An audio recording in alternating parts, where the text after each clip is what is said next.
आप देख रहे हैं खबर फास्ट,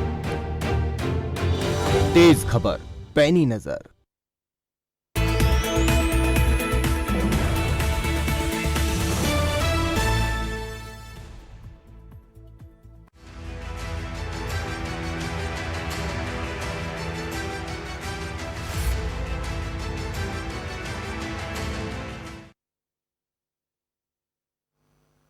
नमस्कार, मैं हूं अरुण शर्मा। आप देख रहे हैं सवाल आपका। आज बात हम करेंगे ऐलनाबाद उपचुनाव के बारे में। हरियाणा की राजनीति कहीं ना कहीं सेंट्रिक हो गई है ऐलनाबाद उपचुनाव को लेकर। ऐलनाबाद में अभय सिंह चौटाला ने इस्तीफा दिया। वो वहां से विधायक थे। किसानों के कृषि कानूनों को लेकर आंदोलन जो चल रहा है, उस आंदोलन के समर्थन में अभय चौटाला ने अपना इस्तीफा दिया था और कहा था कि जब तक कृषि कानून वापस नहीं होंगे तो वो विधायक पद से इस्तीफा दे रहे हैं। लेकिन अब उपचुनाव हो रहे हैं तो ना कृषि कानून वापस हुए और ना कोई और परिस्थिति बदली, लेकिन अभय चौटाला इंडियन नेशनल लोकदल की तरफ से एक बार फिर से चुनावी मैदान में है। विपक्ष इसी बात को सवाल बना रहा है तो सत्ता पक्ष भी इसी बात को सवाल बना करके आगे आ रहा है और किसानों ने भी इस बात को मुद्दा बनाया कि जब उन्होंने ये कहा था कि कृषि कानून वापस नहीं होंगे जब तक वो विधायक नहीं रहेंगे, विधायक पद से इस्तीफा दे रहे हैं, इस तरीके की बात उन्होंने कही। तो इसके अलावा कांग्रेस पार्टी भी अब इन चुनावों को देखते हुए और इन चुनावों को मद्देनजर रखते हुए एक और सीट किसी तरीके से बढ़ जाए और एक बार फिर से ये बता दिया जाए कि यहाँ पर भी हम जीत सकते हैं, इसी कोशिश में है। और पवन बेनीवाल को उन्होंने टिकट दे दिया है। यहाँ से भारतीय जनता पार्टी से कांग्रेस में आए हैं और भारतीय जनता पार्टी भी छोड़ी इसलिए थी क्योंकि वो किसान आंदोलन को समर्थन कर रहे थे और बीजेपी छोड़कर कांग्रेस में आ गए थे। यहाँ पर भी किसान कनेक्शन है। और दूसरी तरफ भारतीय जनता पार्टी ने गोविंद कांडा को टिकट दिया है। वो अभी जस्ट बीजेपी में आए, टिकट लिया, आज फॉर्म भी भर दिया है और चुनाव में अब उतरेंगे। किसान आज उनका विरोध करने के लिए भी पहुंच गए थे। ये किस तरीके से भारतीय जनता पार्टी के पास क्योंकि कैंडिडेट कोई नहीं, या फिर गोविंद कांडा को अपनी पार्टी में लेने के पीछे मकसद क्या है, बहुत सारे सवाल ये भी हैं। लेकिन सबसे बड़ा सवाल यही है कि ऐलनाबाद का ये जो चुनाव है, ये उपचुनाव जो है, ये आखिर किन परिस्थितियों में और हरियाणा की राजनीति को आने वाले समय में प्रभावित करेगा। इसके अलावा कुछ और सवाल जो खबर फास्ट आज उठा रहा है उस पर हम बात करेंगे। और ये सवाल है कि अब ऐलनाबाद का उपचुनाव जो है, क्या वो कहीं ना कहीं राजनीतिक दलों के लिए नाक का सवाल बन गया है, ये बड़ा सवाल। इसके अलावा ये भी कि क्या किसान जो हैं वो ऐलनाबाद के इस उपचुनाव में बड़ी भूमिका निभाएंगे। बैटल ऑफ ऐलनाबाद में कौन आगे रहेगा, कौन पीछे, और इसके पीछे की सारी वजह क्या रहने वाली हैं। अगर आप भी इस कार्यक्रम में जुड़ना चाहें, अपनी कोई बात रखना चाहें, तो आप भी हमारे साथ अपनी बात साझा कर सकते हैं। हमें फ़ोन कर सकते हैं टेलीफोन नंबर्स पर जो आपके टेलीविजन स्क्रीन पर फ्लैश हो रहे हैं। इनमें से किसी भी नंबर पर आप हमें फ़ोन करें, अपनी बात रखें। हमारे साथ बातचीत करने के लिए रंजीता मेहता और रजवंत ढाईनवाल मौजूद हैं। रंजीता जी बीजेपी से और रजवंत जी इंडियन नेशनल लोकदल से। आप दोनों का स्वागत है। सबसे पहले रजवंत, मैं आपसे बात करना चाहता हूँ। अभय सिंह चौटाला ने ये कहा था कि कृषि कानून वापस नहीं लिए तो वो इस्तीफा दे देंगे। वापस नहीं हुए और उन्होंने अपनी बात को रखा ऊपर और इस्तीफा दे दिया। सीट खाली हो गई, लंबा समय बीत गया, अब एक बार फिर से उपचुनाव आ रहे हैं। लेकिन कृषि कानून वहीं के वहीं हैं, किसान आंदोलन वहीं का वहीं है। तो किसानों की तरफ से ये कहा गया कि उंगली कटवाकर शहीद होने का नाटक क्यों करते हैं। किसान कानून तो वापस नहीं हुए, तो फिर दोबारा चुनाव में लड़ने का मतलब क्या है। अरुण जी, बात अगर किसानों की करें तो किसानों से पूछकर जब चौधरी अभय सिंह चौटाला इन 3 कृषि कानूनों के आंदोलन कर रहे थे, उन किसानों के बीच में गए तो उन किसानों ने अपनी बात रखी थी कि अगर आज साऊ देवीलाल होता या चौधरी चरण सिंह होता, चौधरी छोटू राम होता, तो आज ये इस प्रकार के ये जो कानून है ये नहीं बन पाते। और अगर वो उनमें से भी अगर कोई व्यक्ति होता तो आज शायद हमारे लिए इस्तीफा दे देता। तो चौधरी अभय सिंह चौटाला जब उनके बीच में बैठे थे तो चौधरी अभय सिंह चौटाला ने कहा है कि भले ही ताऊ देवीलाल वहां पे आज ना हो, लेकिन उनका पोता आज आपके बीच में है। आप बताओ मेरे लिए क्या आदेश है, मैं उसी परिवार का हूं, उनका वंशज हूं, मेरे लिए कोई आदेश बताओ। तो उन्होंने ये कहा था कि अगर आप इस पद से इस्तीफा दे देते हो विधानसभा में, तो जिस प्रकार से अगर आप एक विधायक हो और एक विधायक अगर इस्तीफा दे देता है तो शायद सरकार पर कहीं ना कहीं प्रेशर क्रिएट होगा। और इसी के साथ एक रीत सी चल जाएगी कि और भी पार्टियों के, जैसे कांग्रेस के वहां पर जो विधायक भी जा रहे थे, कांग्रेस पार्टी भी उनके साथ में कहीं ना कहीं झूठा साचा जो इनको बोलते हैं हम, कि वहां पे एक इस प्रकार का नौटंकी कर रही थी कि हम किसानों के साथ हैं। तो अभय सिंह चौटाला ने उनकी बात को स्वीकार किया एलनाबाद हल्के में गांव-गांव में जाकर उनसे पूछा था कि भाई किसान मेरे को ये कह रहे हैं कि आप अगर हमारे लिए इस्तीफा देते हो तो शायद हमारा आंदोलन मजबूत होगा। इसी से प्रेरित होकर चौधरी अभय सिंह चौटाला ने कहा था कि अगर 26 तारीख तक, 26 जनवरी तक अगर ये आंदोलन वापिस, अगर ये कृषि कानून जो है ये निरस्त नहीं होते तो मैं इस्तीफा अपने पद से दे दूंगा। 26 जनवरी के बाद 27 तारीख को चौधरी अभय सिंह चौटाला ने अपना इस्तीफा दे दिया। इस चीज के लिए उन्होंने किसानों से भी पूछा था, उन्होंने अपने हल्के के लोगों से, जिन्होंने उनको वोट देकर बनाया था, उन हल्के के लोगों से गांव-गांव जाकर, घर-घर जाकर उन्होंने पूछा था, गांव में पंचायत करके उन्होंने पूछा था क्या मेरे को इस्तीफा दे देना चाहिए। तो उन लोगों ने ये कहा था कि आपको इस किसान कानून, कृषि कानूनों के विरोध में और अपना इस्तीफा दे देना चाहिए, किसी प्रकार ये आंदोलन मजबूत हो। अभय सिंह चौटाला ने किसानों की बात मान के अपना इस्तीफा दे दिया था। दूसरी बात रही अब किसानों की पंचायत करके, मतलब एलनाबाद हल्के के लोगों से पूछकर, और उन्होंने ये कहा था कि बताएं कौन डिसाइड करेगा कि कौन चुनाव लड़े और कौन चुनाव ना लड़े। इस चीज के लिए एलनाबाद के हल्के के लोगों ने नाथुसुरी चौकटा में पंचायत की और पंचायत में ये फैसला लिया गया था कि इस उपचुनाव में चौधरी अभय सिंह चौटाला को दोबारा चुनाव लड़ना चाहिए। उनका मकसद चुनाव लड़ाना का मतलब सिर्फ यही था कि किसानों की अगर कोई आवाज उठा सकता है तो चौधरी अभय सिंह चौटाला उठा सकता है।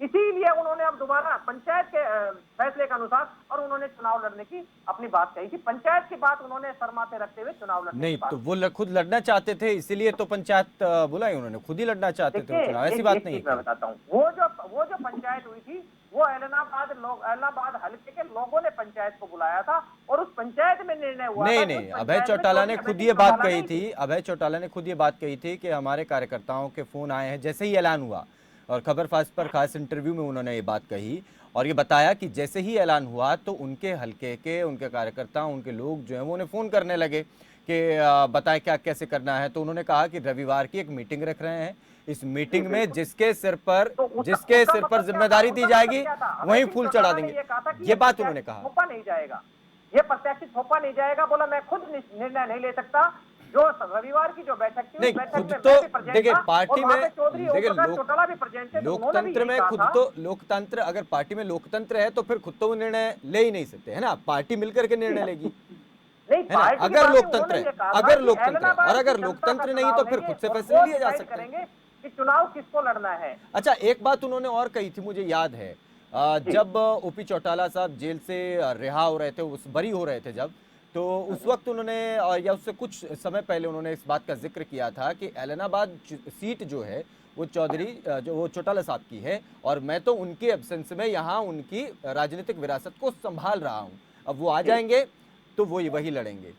तो ऐसी क्या वजह है कि वो नहीं लड़े? कानूनी अड़चन की बात भी होती है। हाँ। चौधरी अभय सिंह चौटाला ने कहा था कि कोई भी प्रकार, किसी भी प्रकार की अगर कोई कानूनी अड़चन अगर बीच में ना आए तो चौधरी ओम प्रकाश चौटाला जी को चुनाव लड़ाने में उनको कोई दिक्कत नहीं थी। वो तो उनकी, आज भी वो कह रहे हैं, वो इंडियन नेशनल लोकदल में एक सिपाही की भूमिका निभा रहे हैं। जब चौधरी ओम प्रकाश चौटाला जी अगर बीच में आते हैं, कहीं पे भी मीटिंग में आते हैं, तो वो उस मीटिंग से अच्छा, ऐसा तो सीट पर जाने का काम क्या ऐसा नहीं माना जा सकता कि अभय सिंह चौटाला को ये लगने लगा कि इतने कुछ समय में, जब तक उन्होंने इस्तीफा दिया उसके बाद से लेकर अब तक ना वो विधानसभा क्योंकि जा ही नहीं पाएंगे क्योंकि तो सदस्य नहीं है, ना वहाँ बात उठा पा रहे हैं, ना बाहर कोई बात उठा पा रहे हैं, और एक अकेला विधायक था वो भी नहीं रहा, इस बात को और मुद्दा बनाया जाने लगा है तो क्यों ना दोबारा से चुनाव लड़ लें, तो उंगली कटाकर शहीद होने वाली बात जो किसान कर। मुद्दा ये नहीं बनता कि चौधरी अभय सिंह चौटाला विधानसभा में आवाज उठाए या बाहर उठाए। हाँ। चौधरी अभय सिंह चौटाला जी ने चाहे विधानसभा में हो या विधानसभा के बाहर हो, सड़कों पर हो, उन्होंने हमेशा आम जनता के बीच में रहने का काम किया है। आज वो भले ही विधायक ना हो, भले ही वो सीट पहले हमारी 2019 की बात करें, भले ही हम सीट ना जीत पाए हो, लेकिन हमने लोगों को दिल जीतने का काम किया है। और आज हालात प्रदेश तो अभी भी एक काम ये हो सकता था कि वो अगर बच्चा यही कह रहा है कि अगर कोई अगर किसानों का रखवाला है तो चौधरी अभय सिंह चौटाला है। हाँ, तो फिर वो बाहर से भी रखवाले हो सकते हैं, उसके लिए देखिए ये पार्टी, हालांकि मैं इसमें, अच्छा आप ये मत समझिएगा कि मैं इस बात के खिलाफ हूँ कि वो चुनाव लड़ सकते हैं। किया है जब एलनाबाद की जनता ने फैसला किया है तो वो कह रहा है कि पंचायत का फैसला शर्मा थे और मैं चुनाव लड़ूंगा अगर पंचायत चाह रही है तो। चलिए ठीक है, रंजीता जी। अरुण जी, बड़े तर्कसंगत सवाल किए आपने, मैं आपको दाद देना चाहती हूँ और बधाई देना चाहती हूँ कि पहली बार किसी एंकर को देखा है जो वाकई ही तर्कसंगत सवाल पूछकर एक प्रवक्ता जो आए हुए हैं उनको इस तरीके से डिफेंड करने पर मजबूर करता है। अच्छा, सवाल आपने जो किए कुछ वो सवाल बहुत मेरे ही आपके बढ़िया। लिए भी हैं मैम, कुछ सवाल मेरे करिए आपके लिए भी। करिए करिए, खुशी से करिए, कोई दिक्कत नहीं है। पर चल आपको बधाई है, हाँ, आप एक अच्छे एंकर के रूप में डिबेट करवा रहे हैं। चलिए शुक्रिया, बहुत शुक्रिया। अच्छा, मैं ये आपसे जानना चाह रहा था कि गोविंद कांडा जी के अलावा कोई और व्यक्ति नहीं क्या बीजेपी में जो यहाँ से चुनाव लड़ सकता था, और उनको भी अभी अभी पार्टी में ले आए और चुनाव लड़वा रहे हैं? देखिए, मैं ये मानती हूँ कि भारतीय जनता पार्टी में 17 लोगों ने नॉमिनेशन के लिए भरा। हम्म। पार्टी की साख इतनी अच्छी है कि हम कार्यकर्ता को उठाते हैं, उसको चुनाव लड़ाते हैं और फिर उसको नेता बनाते हैं। अगर मैं बात करती हूँ कांग्रेस पार्टी की, अपने उम्मीदवार को छोड़कर जिस पर उनको भरोसा नहीं है, वो उधार के कैंडिडेट को ज्वाइन कराते हैं और फिर उनको लड़वाते हैं। जहाँ तक गोविंद कांडा जी की बात है, बहुत अच्छी छवि के नेता है। इंडिपेंडेंट पिछली बार चुनाव लड़े थे एलेना रानिया से और 35,000 वोट लेके गए थे। पूरा फिर से हल्के में उनका बहुत अच्छा रुतबा है, बहुत अच्छा स्टेटस है। और सबसे बड़ी बात है कि उन्होंने पार्टी में अपनी आस्था जताई है। उन्होंने जो 17 लोगों ने नामांकन भरा था, उन्होंने भी अपना नामांकन भरा और निश्चित तौर पे पार्टी ने सारे मूल्यांकन देखते हुए, सब चीजों को देखते हुए जिताए कैंडिडेट के ऊपर ही सब घोड़े पे दाव लगाते हैं। तो निश्चित तौर पे हमें पूरी पूरी उम्मीद है कि भारतीय जनता पार्टी का विकास और गोविंद कांडा जी की अपनी छवि निश्चित तौर पे वहाँ पे रंग लाएगी। और इलाहाबाद की जनता जो पिछले 21 साल से चौधर से वंचित है, हाँ। आज इस बार जो है इनका चुनाव करेगी, भारतीय जनता पार्टी को जिताएगी। क्योंकि जो विकास की पटरी रुकी हुई है, आज इतने साल हो गए, वहाँ पर 76 गाँव है, अगर मैं बात करती हूँ नेशनल लोक दल के वहाँ पर एमएलए बने हुए 76 गाँवों में से 16 गाँव ऐसे हैं जहाँ पर आज भी सेंध की जमीन है, जहाँ पर वाटर लॉकिंग होती है, वहाँ पर एक भी दाना नहीं उग पाता। 16 गाँव का आज तक 21 सालों में अभय चौटाला जी उसका सुधार नहीं कर पाए, उसको ठीक नहीं करवा पाए। आज हमने निगम बनाया है, भूमि सुधार निगम, जिसमें हमने पूरा निश्चित तौर पे ये फैसला किया है कि हम इन सेंध की जो जमीनें हैं जो अच्छा खराब कर रही है मैम, जमीन को, मैम उसको वो ठीक तो करवाएंगे। वो नहीं करवा पाए, लेकिन 7 साल से तो आप लोग भी हैं सत्ता में, और सबका साथ सबका विकास का मतलब ये है कि हर एक विधानसभा का विकास होना चाहिए। वहां तो सेम मैं की सब वो तो 7 साल में ठीक हो जानी चाहिए थी। चलिए, ये मैं बात रही मुद्दे की। पहले मैं कैंडिडेट पर बात खत्म कर लूं मैम। अरुण जी मैं यही पहले बात एक बार कर। कैंडिडेट के बारे में, ठीक है, वो उस पर भी बात करेंगे अब इस समय। अभी आपने कहा कि 17 नॉमिनेशन, 17 फॉर्म आए, मतलब 17 लोग आए, और आपने कहा कि हम कार्यकर्ता को उठाकर लाते हैं। ऐसा नहीं कि कांग्रेस की तरह की किसी और पार्टी से कैंडिडेट आ गया उसको टिकट दे दिया। अब इन दोनों बातों में कॉन्ट्राडिक्शन है मैम। जींद उपचुनाव हुआ, ये इलाहाबाद उपचुनाव है। जींद उपचुनाव में एक व्यक्ति जो इंडियन नेशनल लोकदल से बीजेपी में आए, उनको आपने चुनाव लड़वाया। यहां पर आपने 17 कार्यकर्ताओं का जिक्र किया, मेरा लेकिन क्वेश्चन एक आपने भी कर दिया। कार्यकर्ता को आपने टिकट नहीं दिया। आपने टिकट किसे दिया? अभी 2 दिन पहले वो पार्टी में आए, उन्होंने आस्था जताई कि मैं लड़ना चाहता हूं, तो लड़ लीजिए। कार्यकर्ता अपने घर बैठे हैं। देखिए, सभी कार्यकर्ताओं की सहमति से ही उनको चुना गया है। बकायदा 17 के 17 लोगों को बुलाकर उनकी मीटिंग रखी गई, सब लोगों ने सहमति जताई कि इन सब में से बेहतर इलेक्शन जो लड़ सकता है वो गोविंद कांडा लड़ सकता है। उसके बाद ही पार्टी ने उसका चुनाव किया है। आज निश्चित तौर पे उनकी जो छवि है, जिस तरीके के सामाजिक कार्य वो करते हैं, जिस तरीके के अपनी इस एरिया में पैस रखते हैं, आज जनता जनार्दन जो है कहीं ना कहीं चौटाला परिवार से दुखी है।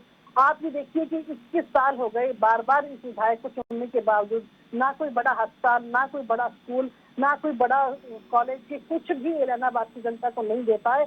और 21 साल के बाद तो एक बच्चा भी बालिग हो जाता है, शादी योग्य हो जाता है। कि क्यों ना इस बार चेहरा जो है इलाहाबाद की जनता अपने सिर पर बदलवाए और अगले 3 साल जो विकास की पटरी उनकी रुक रखी है, निश्चित तौर पे वो भारतीय जनता अच्छा, पार्टी के अभी उम्मीदवार को जिताकर एक चीज, वो। अब एक सवाल, क्योंकि ना यहाँ की जनता और कार्यकर्ताओं के मन में भी जरूर आएगा, और आप लोग भी जानते हैं क्योंकि ये सवाल आएगा, और हो सकता है आप लोग इसके लिए तैयार भी हों, कि अब एलनाबाद की जनता गोविंद कांडा को को वोट देगी या फिर बीजेपी को वोट देगी, क्योंकि यहाँ पर कंफ्यूजन है। अभी पिछले चुनाव में गोविंद कांडा वहां से निर्दलीय अपनी पार्टी से या अलग एक तरीके से लड़े थे, वो बीजेपी के साथ नहीं थे। अब वो 2 दिन पहले बीजेपी में आए हैं और बीजेपी से अब वो चुनाव लड़ेंगे।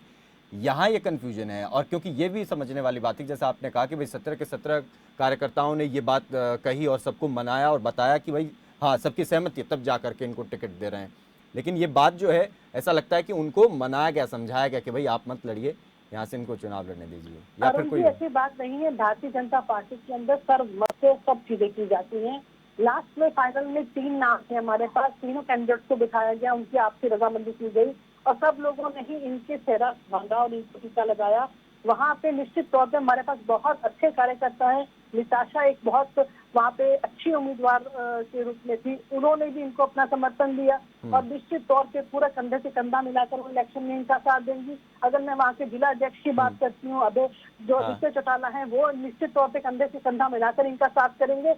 तो भारतीय जनता पार्टी की जीत होगी, क्योंकि आज विकास के अगर कार्य कोई करवा रहा है, आज हर क्षेत्र का अगर कोई विकास करवा रहा है, तो भारतीय जनता पार्टी का रही है। और आज इलाहाबाद की जनता को पूरा पूरा हक है कि आज जिस तरीके की उनकी उम्मीदें थी, उससे अभय सिंह चौटाला जी जिस बात को लेकर शहीद हुए थे, आज फिर से वो मैदान में उतर रहे हैं। परिवारवाद इतना ज्यादा हावी है कि मैं, मेरे बाद मेरा बेटा, मेरे बेटे के बाद मेरा पोता, पोते के बाद मेरा दोता। तो निश्चित तौर पे आज अगर मैं बात करती हूँ पिछली की वोटिंग परसेंटेज की भी बात करती हूँ, आपको 65,000 वोट मिलती है, पर आपके खिलाफ भी जनाब 1 लाख से ऊपर वोट पड़ती है।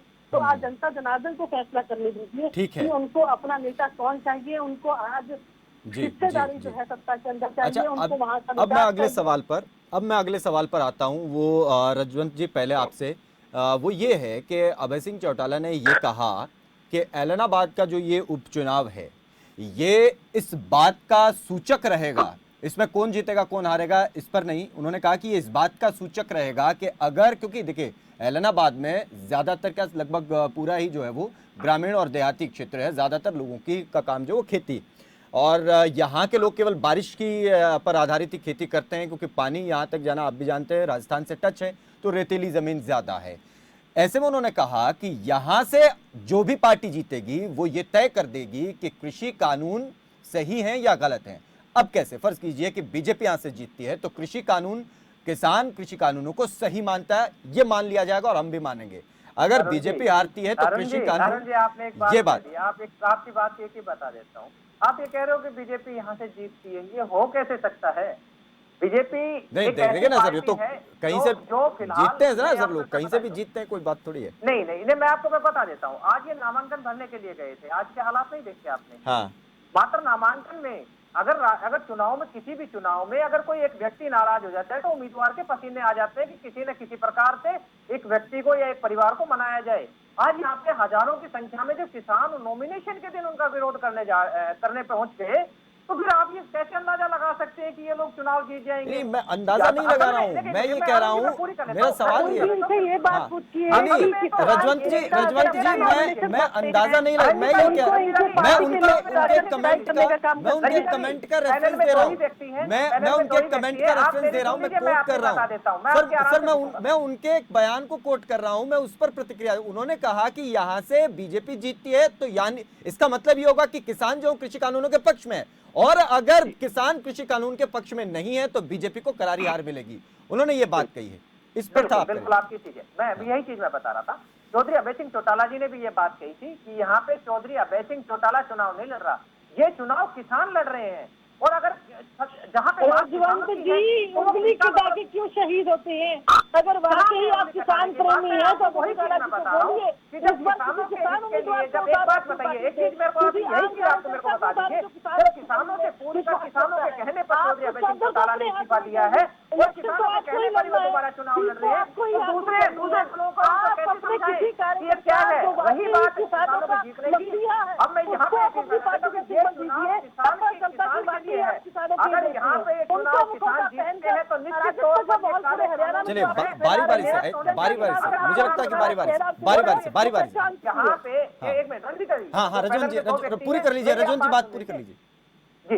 एक चीज और भी थी, इस चुनाव से जेजेपी और बीजेपी पूरी तरह से भाग रहे थे। 6 महीने के अंतराल में चुनाव होने थे। ये चुनाव किसी न किसी तरह से भारतीय जनता पार्टी सोच रही थी जितना समय जाए टल जाए, देर सवेर चुनाव हो गए। अब बीजेपी और जेजेपी के पास कोई उम्मीदवार नहीं था, भले ही 17 आदमी का पैनल बताएं, ये कुछ भी बताएं, हकीकत में इनके पास कोई व्यक्ति नहीं था। किसानों की मत है तो बताइए, अपनी पार्टी में कोई एक भी तो किसान होगा जो आपकी पार्टी में विश्वास करता होगा, आप उसको टिकट देते तो आपको लगता है आप वाकई किसानों की मत है। चौधरी को आपको अपने हाथ में चाहिए, परिवारवाद से बाद आप टिकट नहीं दे सकते। ठीक है रंजीता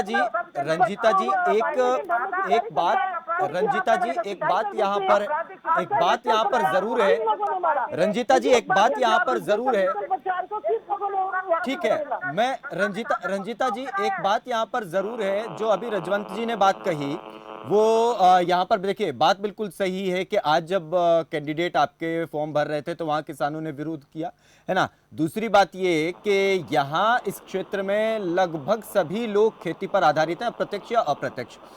किसी का काम है, कोई दुकान भी है तो वो भी कृषि यंत्रों की ज्यादातर दुकानें यहाँ पर देखी जाती हैं, क्योंकि मैं उस इलाके को बड़े अच्छे से समझा, मैंने जाना वहाँ पर चुनावों के दौरान कई बार वहाँ रिपोर्टिंग भी की और देखा, लोगों से बात भी करी, तो वहाँ ज्यादातर लोग, और कृषि इतनी हार्ड है यहाँ पर करना, जहाँ पानी ना आता हो, आप समझें रेतीली जमीन हो तो किस तरीके से खेती की जाती होगी, वो बहुत मुश्किल। तो ऐसी परिस्थिति में भारतीय जनता पार्टी जब बीजेपी के किसी बड़े नेता तक को अपने क्षेत्र में नहीं जाने दिया जा रहा, वहां पर चुनाव लड़ना क्या वाकई मुश्किल होगा? और क्या इसी वजह से ही गोविंद कांडा पार्टी में आए हैं और वही चुनाव लड़ रहे हैं, क्योंकि वहां उनकी अपनी पर्सनल इमेज भी है बीजेपी से अलग हटके? अरुण जी, हम हर तरह की चुनौती को स्वीकार करते हैं और चुनौती का सामना करना जानते हैं। आप ये कैसे कह सकते हैं कि जो विरोध कर रहे थे वो किसान कर रहे थे? क्या आप जो विपक्ष से राजवंत जी बैठे हैं इनसे पूछिए, क्या कल जो विकल्प प्रचार वहां से अपना नॉमिनेशन भरना चाहते हैं, किसान युक्त मोर्चा के वो सदस्य हैं, उनकी जो पकड़कर पिटाई की जाती है, आप एक एक चेहरे को पहचान सकते हैं वो किस पार्टी के हैं। आज कहीं ना कहीं बौखलाहट इस लेवल पे है कि एक किसान नेता को अगर वो वहां से इलेक्शन लड़ना चाहता है, इंडियन नेशनल लोकदल ये नहीं चाहती कि वो इलेक्शन में उतरे, क्योंकि इनको पता है कि सारी वोट इनकी खराब होगी। आज उसको पकड़कर धमकाया जाता है, डराया जाता है, भीड़ इकट्ठी करके उसको बेच कर धकेला जाता है, सिर्फ इस वजह से क्योंकि कहीं ना कहीं इनकी चुनौती है। वाकई अगर आप किसानों की मक्खियां हैं, आज अभय सिंह चौटाला को चाहिए था कि वो संयुक्त किसान मोर्चा को बुलाते, वहां से उनको पूछते कि मैं नहीं लड़ूंगा क्योंकि मैंने सौगंध खाई है कि इन कानूनों के खिलाफ मैं विधायक नहीं रहूंगा। आप जिसको भी कहेंगे मैं अपनी पार्टी का सिंबल देकर लड़ाऊंगा और पूरी कोशिश करूंगा। उसे कहते शहादत। आप जिस तरीके से आप दोगली राजनीति कर रहे हैं, जिस तरीके से जंगल के अंदर बार बार आप अपने आप को और अपने अलावा किसी और को कैंडिडेट नहीं मानते, तो निश्चित तौर पर चलता है कि सिर्फ राजनीति की। अच्छा रंजीता जी, रंजीता जी इस चुनाव में एक, क्योंकि इंडियन नेशनल लोकदल की तरफ से अभय सिंह चौटाला साफ कह चुके हैं कृषि कानून और किसान आंदोलन और किसान, यही मुद्दा, इसके अलावा कोई मुद्दा नहीं है। आपको क्या लगता है मुद्दा क्या है इलाहाबाद उपचुनाव का? देखिए, मुद्दे बहुत सारे हैं इलाहाबाद चुनाव के। वहाँ की एरिया जो है पिछले 21 साल से पिछड़ रहा है, हर बार एक ही विधायक को चुनकर भेजता है और वो उनकी बातों में खरा नहीं उतर पाता। वहाँ पे बड़ा स्कूल, बड़ा कॉलेज, बड़ी यूनिवर्सिटी कुछ भी आज तक नहीं बनवा पाया। वहाँ पे 16 गांव जो है, आज भी वहाँ पर वाटर लॉगिंग की इतनी प्रॉब्लम है कि वहाँ पे खेती नहीं की जा सकती। आ रहा हूँ रजवंत जी, आपके पास आ रहा हूँ। कुछ गांव ऐसे हैं जहाँ पर आज तक भी पानी नहीं पहुँच पाया, तो वहाँ पर निश्चित तौर पे जरूरत है एक ऐसे प्रतिनिधि की जो वहाँ के एरिया का विकास करा सके, जो वहाँ की जनता को चौधर दिला सके, जो वहाँ की जनता की जो प्रॉब्लम है मजबूर है। ठीक है रजवंत जी, चलिए। हमारी पार्टी ने भूमि सुधार निगम बनाकर उसका केशरी आनंद अरोड़ा जिसको उसका डायरेक्टर बनाया है, और हमारा लक्ष्य यही है कि सबसे पहले एलानाबाद की जो एरिया है जहाँ पर 16 गांव जो है इस चीज को भुगत रहे हैं, सेम जमीन है वहाँ पर, उसको हम ठीक करवाए और वहाँ रजवंत ठीक कर रजवंत आप भी इस पर अपनी राय रखें, जो वो कह रहे हैं आप उस पर कमेंट भी कर सकते हैं। देखिए, मैं एक चीज कह रहा हूँ, अभय सिंह चौटाला के बारे में एक हल्के की कह रहे हैं कि एक हल्के में काम नहीं हुआ। 89 हल्के हरियाणा में और भी हैं।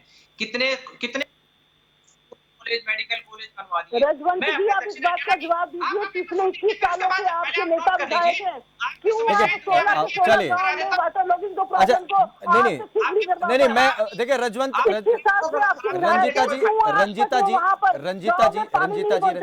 रंजीता जी देखिए, मुद्दे की बात आपने कहा कि 21 साल से एक विधायक को चुन रहे हैं, उसमें से करीब करीब 1/3 तो आपकी सरकार, 7 साल तो आपकी सरकार है। इन 7 सालों में ही कुछ काम अगर वहां पर करवाए तो आप वही गिनवा दें कि हमने जैसे ये करवाया था वैसे अब हम ये करवाएंगे। हमने भूमि सुधार निगम बनाया ही इस पर्टिकुलर एरिया के लिए। मैम, निगम बना देना और ग्राउंड पर कुछ काम करवा देना, दोनों में फर्क है। काम होना शुरू हो गया है। वहाँ की जो बाजरे की प्रॉब्लम थी, वहाँ बाजरे की पैदावार थी, हमने सबसे ज्यादा एमएसपी अगर दिया है तो बाजरे का हरियाणा सरकार ने दिया है पिछले साल।